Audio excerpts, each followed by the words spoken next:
Hello and welcome to simchah Productions. In today's lesson, we're going to look at brightening our subject's eyes. When viewing portraits, we are most often drawn to the eyes.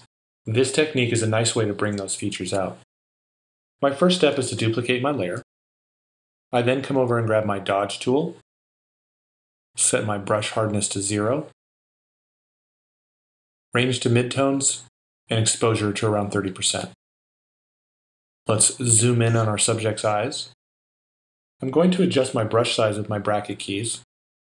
Once I get a size that's just smaller than the eyes themselves, I'll slowly start painting things in.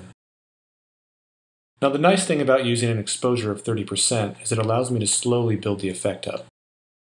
When I get something that I think I like, let me zoom out, and I'll check it before and after. Now in this case the effect is a little strong, so I'll select my layer, and I can adjust the opacity down to taste. And in this case, I think around 80% works for me, before and after. Now I can flatten my image, save it, and send it off to the printer. Let's take a look at another image. Once again, I duplicate my layer. I grab my dodge tool, set my brush hardness to 0, range to midtones, and exposure to around 30%.